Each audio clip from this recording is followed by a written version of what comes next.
अस्सलाम वालेकुम। आप देख रहे हैं ज़ीरो पॉइंट मीडिया और मैं हूं आपका मेज़बान ज़ीशान अकबर।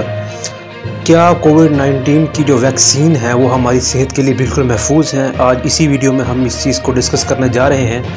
सबसे पहले आपको मैं ये बताता चलूँ कि वैक्सीन के हवाले से, जो कि कोविड-19 के वैक्सीन है उनके हवाले से जो कि इंफॉर्मेशन है वो काफ़ी क्लासीफाइड रखी गई हैं और एक आम इंसान के मुताबिक एक ही तजुर्बा हो रहा है, लेकिन इस दुनिया में रवां साल और पिछले साल से काफ़ी हज़ारों की तादाद में तजुर्बात हो रहे हैं ताकि इस बात का तयन किया जा सके और कोविड-19 के ख़िलाफ़ एक मौसर वैक्सीन बनाई जा सके। तो सबसे पहले इस बात को गौर से परख लेना चाहिए कि जो भी वैक्सीन बनती है वो उसी ही बीमारी का एक कमज़ोर जरसूमा होता है हरफ़ आम में, जो कि हमारी बॉडी में इंसर्ट किया जाता है और हमारा जो एफिशिएंसी वाला सिस्टम है, मुदाफ़ती निज़ाम है, वो उससे बढ़ जाता है। कुछ लोग ये सोचते हैं कि वैक्सीनेशन के बाद अक्सर हमें बीमारी जो है वो हो जाती है, बुखार हो जाता है, एलर्जिक रिएक्शंस भी हो सकते हैं। वो एक्चुअली कोई भी वैक्सीन हो, चाहे वो टाइफाइड की हो, चाहे वो कोविड-19 की हो, वो उसके एक साइड इफ़ेक्ट्स होते हैं जो कि 3-4 दिनों के लिए होते हैं। और सबसे अहम बात ये याद रखनी चाहिए कि जो दवा साज कंपनी है ऑक्सफोर्ड यूनिवर्सिटी की, डॉक्टर जॉर्ज रेने का ये कहना है कि एक वैक्सीन की मंजूरी जो है वो वैक्सीन बनाने वाला इदारा ही दे सकता है और वैक्सीन बनाने वाला इदारा ही ये बात की इंश्योर करता है इस बात को कि वो वैक्सीन इंसानी इस्तेमाल के लिए अब महफूज है।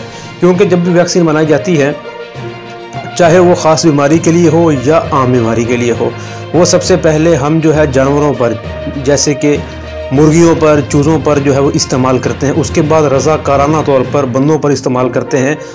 फिर हमें उनके जो नताइज होते हैं उनको परख कर उसकी आम इजाज़त की एक मंजूरी दी जाती है। तो पाकिस्तान में भी इस चीज़ को रवां साल जो है वो 2021 की शुरुआत में वैक्सीनेशन की जो है वो हमें इतलात मिलती रहती हैं और सबसे वज़ीर आज़म पाकिस्तान ने कहा है कि 15 करोड़ रुपए की जो है वो ख़तीर रकम इस मंसूबे पर इस्तेमाल की जाएगी और जो फ्रंट लाइन वर्कर्स हैं उनको वैक्सीन की दस्तयाबी मुहैया जो है वो सबसे पहले की जाएगी, जो कि हॉस्पिटल्स में हैं, फ्रंट लाइन वर्कर्स हैं, 60 साल से ऊपर जो बुज़ुर्ग हैं, ख़ुसूसी तौर पर जो बच्चे हैं।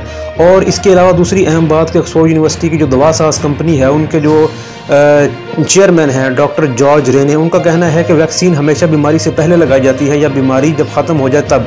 लेकिन कोविड-19 की वैक्सीनेशन में एक आम बात यह है कि ये एक बंदे को अगर कोरोना हो चुका है तो उस पर भी इस्तेमाल की जानी चाहिए। और उन्होंने ये कहा है कि जो हमारी जो वेबसाइट्स हैं, उन पर जो सोशल मीडिया है, उन पर जो झूठी कहानियां हैं, उन पर कान धरने की बजाय हमें जो है वजाहतों को समझना होगा, हमें एक सच्चाई को परखना होगा।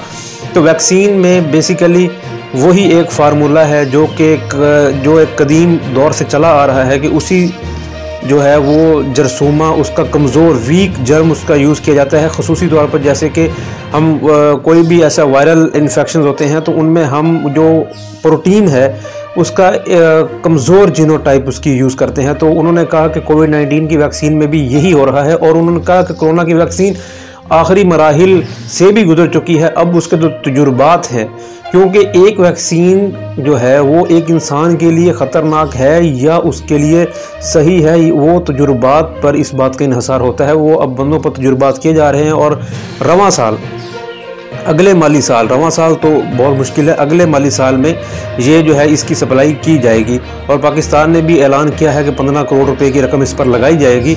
तो ये वैक्सीन का सारा मामला है। तो वैक्सीन लगवानी चाहिए।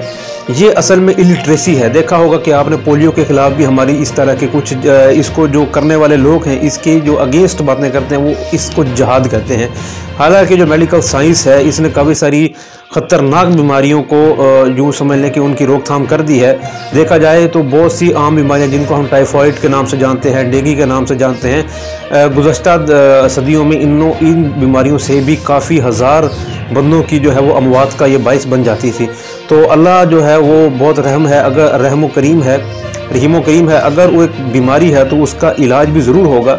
तो कंपनियां जो हैं वो दवा साज कंपनियां हैं, जैसा कि डॉक्टर जॉर्ज रेने का कहना था कि बहुत ज़्यादा इस पर वर्क हो रहा है। और चूँकि ये एक बीमारी है, ये एक यूँ समझ लें कि वबा की सूरत में है। तो इसकी जो वैक्सीन है, वैक्सीनेशन है, उस पर काम जो किया जा रहा है वो भी क्लासिफाइड किस्म का है, ताकि इसमें जो साइड इफ़ेक्ट्स हैं वो कम से कम हो, और इसका जो रिज़ल्ट है वो रिज़ल्ट यूँ समझ लें कि रैपिड एक्शन हो, ताकि जो मामलात हैं, जो लोगों को कोरोना हो भी चुका है, वो भी इससे सेहतयाब और मुफीद जो है वो रह सकें।